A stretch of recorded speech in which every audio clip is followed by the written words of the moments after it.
Good day, brothers and sisters. One Nation Tribal Alliance. I know it's been a while since I've done a recording, but today I'm back. I wanted to share some information that we have been posting on the Tribal Alliance, and one of the videos that my nephew Julius shared at the Tribal Alliance was from Ashiwawa Museum and Heritage Center. And in that video, uh, one of our two of our elders, two of our religious leaders, as they call them. The first one, Ronnie Kochani, the late Ronnie Kochani, was, expressing some concerns along with um, Mr. Sialtua in that video. And both of them are leaders in their societies. I believe they are both really concerned about a couple things. The first one is with Mr. Kochani. He was talking about how when we were kids, he was talking about storytelling time, wintertime, during storytelling time. And during the storytelling time, he said that, man, we used to sit up at our kivas, at our societies, or even at home. We would sit there, and if an elderly man sits in front of us and we request a story from him, he'll start out. And sometimes his story will be short, sometimes it's long. But the thing about it is that he pointed out that, like he said, in the beginning, when he was a child, the elderly man would always have little pieces of rock beside him when he started telling stories. And he said that if you just happen to be the unfortunate one to nose off or nod off or whatever, and the elderly man sees it, he'll get that piece of rock and he'll throw it at you, is what he said. And I said, well, I can relate to that because my elders used to carry a stick. I thought it was their walking stick, but it wasn't. They would, man, grab that stick and point it at you and poke you with it to make sure you are paying attention and awake. This was back when I was a child. I would say in the late 60s, early 70s, very early 70s. And as time went on, he also stated that nowadays, kids, you try to have a storytelling time, they don't sit around, they don't come around because they're either in their back room somewhere else or in their bedroom with their cell phone playing games or watching TV or talking to somebody on text messaging, is what he said. And he's the storytelling audience have gone from the whole household to maybe just 3 or 4 people. And his concern is that, some of these stories are real good stories because he said that, back when we didn't have television, you start using your imagination, and during the storytelling time, you can literally think about what the story is all about, and you can use your imagination about some of the things that these stories are going to be telling you. Like the story he was talking about was the rabbit. The rabbit was outside underneath a bush, looked in around the village and everything, and said, I'm going to call for the snow, and started singing the snow song. And he said that this snow song started, to bring snow. And when he got cold, he ran in his home. So this is one of the stories that he was talking about. And he said nowadays, you know, these kids will, after about 5 or 10 minutes, they start getting restless. And, the storyteller don't have no control because if he would have picked up a rock now and threw it at a kid, the parents would get mad. So that's what he was up against, he said. So the storytelling concerns from Mr. Kochany, and Mr. Kochany was a high leader. And, he, I mean, in our way, he held the bucket, or as they say, the buck stopped here, there, at him. No matter what the decision is and everything, if he agrees with the people, yes, he'll make a right decision for the people. And if the governor and the tribal council gets out of hand, he can go over there and take away their Lincoln canes. So that's how much authority Mr. Kachani had. Now, Mr. Sealtiwa, on the other hand, he is a society leader in his organization, which is the Galaxy Fraternity. And his concern is that the traditional ways is not being passed down. And so these are the things that, you know, I guess now what we are pointing out, and we see it everywhere. I mean, in our household, in our societies, in our kivas. And so, you know, I am kind of like the late Clifford Mahudi, because I believe in what he was trying to pass out, which is the things that he was saying is the Zunis are losing a lot of their true, true teachings. And that's why he said that, you know, yeah, you're gonna get some people that are gonna be disappointed with you, but I'm gonna make one thing clear is that I'm not a religious person. I'm a very spiritual person. I have seen other different modalities from different, um, I would say, tribes or people that exercise their traditional ways. Not religious ways, but their traditional ways, to where I can accept and take what resonates with me, and I can leave behind what doesn't resonate with me. And so I agree with a lot of these elders right now that are speaking out. However, all I got to say is that, you know, how do we bring this back? How do we bring it back to where we start teaching to the young people and they would understand? Do we bring it in the schools? Do we bring it in the community center? I know in Zuni, Ashuan Museum and Heritage Center, I'm going to say that we, as in there's four of us, Miss Waco, Mr. Lucio, and Miss Lucy, and we started the museum project under Administration for Native American grant. And when we started, I was hired as an oral historian. And as an oral historian, I got the opportunity. It was my job to go document some of this oral history, which I really, really enjoyed doing, and I put in full force with it, and when I started to document some of this oral history, one of the professors from New Mexico State University came and wanted his hand in it, and of course I told him, I said, really, these are for the Zuni people. But somehow he talked to the higher ranking and he got himself in it, to where when we documented the oral history about our migration story, he took a copy and took it to New Mexico State University and said that he wanted to translate it into English.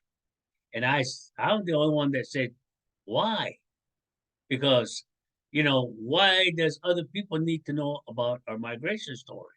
Because it has a lot of, I would say, not mysteries, but special things that happen. I mean, we when we talk about our migration story, we go in the depths, every rabbit hole you can find. And when you start talking about that kind of stuff, that's more of a special things that we have that is kept within our ways, because being isolated out in the middle of nowhere, like I keep telling you, the only way I could describe it is Walmart's more than an hour drive away, the closest Walmart. So, and so that tells you how far away we are from people. And we're way off the interstate, to where when we are out there, you know, Zuni has no way of communicating other than, once, well, we did have one cell phone tower, but now we have two. and we did not get internet until 2 years ago. And so, you know, I think the reason why a lot of these elders are coming out and speaking is because most people did not want the internet, but we got it anyway because, of course, it's free. The internet is free. And again, with cell phones, most people did not want cell phones, but again, we got cell phones because it is given to us free for life. I can go back home and say, I want my cell phone, and I can get a free cell phone for life. And I can have it upgraded every 2 years, just like if I was paying, which I am, which if I get a cell phone with a regular cell phone company, every 2 years you get the chance to upgrade. Well, that's the way Zuni is with their cell phones. So these technologies are not coming in to Zuni to where the elders are now speaking up saying, we're losing our young people's audience, so this is one of the things that, I guess we can say the elders all agree upon, you know. So I just want to say that, in the future, I am going to go out and I am going to start interviewing different tribal people. And when I start interviewing different tribal people, I just don't want to concentrate on the negative part about it, but I want to concentrate on the progress that each person is personally making in their life first before they can do, the community. Because in my native way, in Zuni, you have to take care of yourself first, and that's what we are taught. Take care of yourself first. Teach you or learn what you need to learn first before you can go get a wife and family so you can take care of them. Because if you don't know how to take care of your kids and your wife, you know, you're to me to them, you're a bad parent, and you don't want to be a bad parent, And I see a lot of changes going on, but it's all for the good. And I want to tell a lot of people um, that they're doing a good job. I mean, back home, when I go home, I see a lot of people doing what they can, and it's just like my nephew. He's bringing it out that look, if I'm going to be teaching or if I'm going to be taught this, I want to be taught the right way. I don't want to just be thrown into a position and not take it. And I said, well, good. Ask questions. Don't be afraid to ask, and set an example to the younger people, to your kids, to your neighborhood kids, because we are all related one way or the other. And by saying that, every time I come home to my mom's house, the neighborhood kids, I half the kids I didn't even know who their parents were, but they always used to come up to me and say, "Grandpa, Grandpa, I need some money. Can I go get some popsicle?" I said, "Sure." I ain't care. And now they're older now, and when they see me, I say, "Hey, can Grandpa get a popsicle?" And they just laugh because they know I would never tell them no, And so, these kids have good things that you know I like to keep them positive. And if one of them gets out of hand, I don't concentrate on the negative part about them. I said, look, when you was a child, you used to do this, you used to do that. Can you still do it? I bring out the positive things, And I used to tell them that, when I was a kid, we would be told to chop wood. And my brothers and I, we tell my dad, we need a 6 pack of soda pop to refresh ourselves. Sure, my dad would go out, didn't even ask questions. He'll get us a 6 pack of soda pop, and we'll gather up the neighborhood kids, and we'll have a wood chopping contest. And if you won, we'd have 2 logs, and it says, all right, whoever chops their logs first will get a swig of this soda pop. Back then, again, like we always used to say, who's not afraid to drink out of a water hose, or raise your hand if you drink out of a water hose, coming out of a spigot. Well, back then, again, soda pop. You get a soda pop and you open it, one guy will drink out of it, and then whoever came in second, get a drink out of it. Whoever came in third, get a drink out of it. So we shared. We at that time, we didn't think about germs or any bacteria or disease, anything like that. We just all drink out of one can. But nowadays, you get, oh, nasty. But that that I still don't go by that. But anyway, I guess back to this topic about what we need to do to really work together. I am open for some suggestions on how we can better, better share this information through this technology that we have, because I'm willing to dig and search and help y'all find what y'all need to find or learn what y'all need to learn. I won't be teaching, I'll be sharing, because that's what Kim and I do.